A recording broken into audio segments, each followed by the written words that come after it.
Shalom sahabat Kristus yang dikasihi Tuhan. Kembali dengan renungan harian, kini kita akan merenungkan bersama-sama tema takaran keberuntungan. Nah, sebelum kita memasuki perenungan kita, saya hendak bercerita tentang Alkisah di masa lalu. Ada seorang bapak yang menemukan satu batu, di mana batu itu berwarna biru berkilau.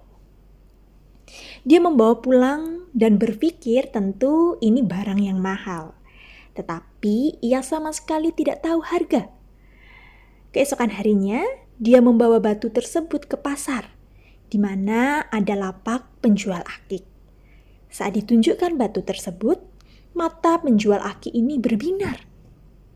Lama dia amati dengan senter, lup, dan dia bertelepon rekan-rekannya sana-sini. Akhirnya ia bertanya, mau dijual berapa batu itu? Namun karena bapak yang sederhana, yang menemukan batu itu tidak bisa memberi harga karena memang dia tidak tahu harganya, bapak ini hanya bertanya, wajarnya berapa harganya?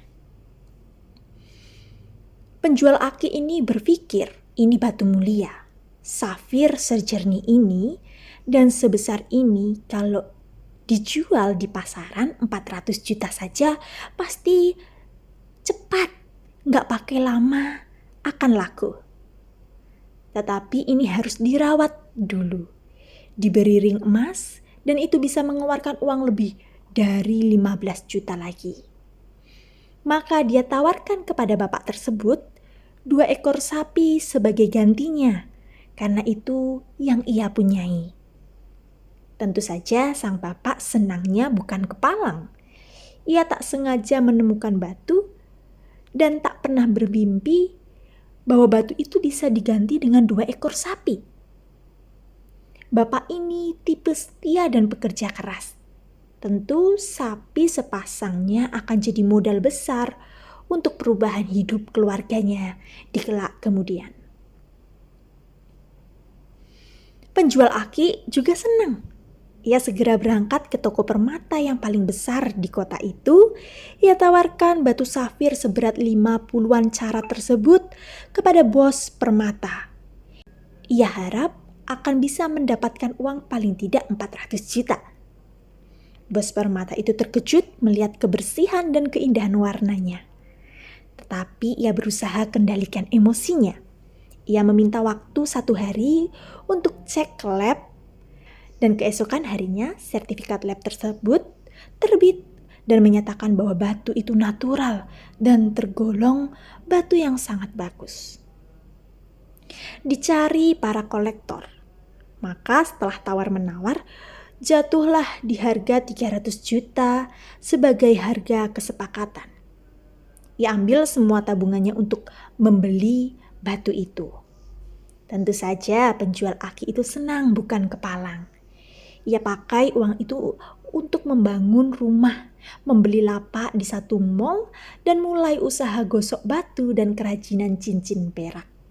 Hidupnya meningkat. Kini ia tak berjualan di pasar lagi.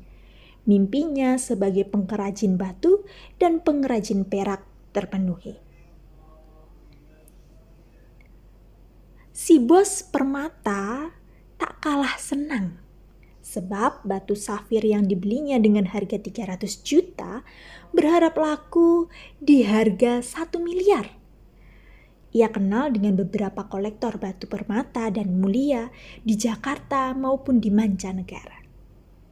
Setelah ia berkontak dengan beberapa kolektor, ia putuskan untuk terbang ke Singapura menemui kolektor besar setingkat Asia. Hatinya gembira dan membayangkan untung besar yang akan diraihnya. Dan benar juga, singkat kata, sang kolektor itu membelinya dengan harga 1,2 miliar. Si bos pulang dengan langkah sang jawara.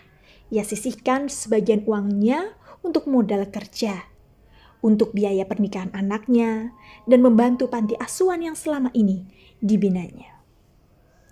Sang kolektor pun senang luar biasa. Ia berpikir safir seindah dan sebesar ini pastilah tiada ternilai harganya. Ia akan berikan safir itu sebagai hadiah bagi rekan bisnisnya di Taiwan, dan rekan bisnis yang selama ini seperti saudara sendiri dan telah memberikan banyak keuntungan besar untuk dirinya. Bulan depan, rekan bisnisnya akan berulang tahun dan belum tahu apa yang pas dan terbaik sebagai hadiah untuk rekannya ini. Nah, baginya batu ini sangat cocok, sesuai dengan selera dan kelas siapa yang akan menerimanya. Hadiah ini tentu akan makin mempererat persaudaraan di antara keduanya. Pertanyaannya, sahabat Kristus, siapakah yang beruntung?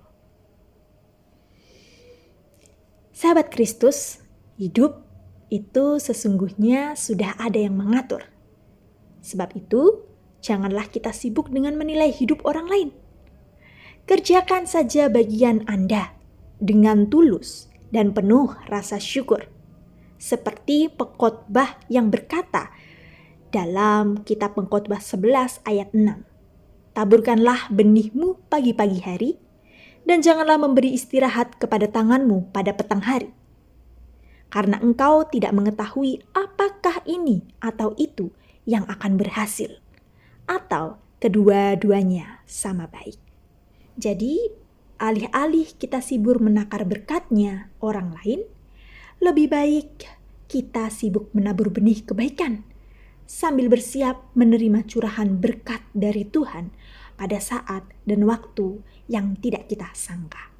Sebab bisa jadi Tuhan memberikannya kepada kita yang dicintainya pada waktu kita terlelap. Amin.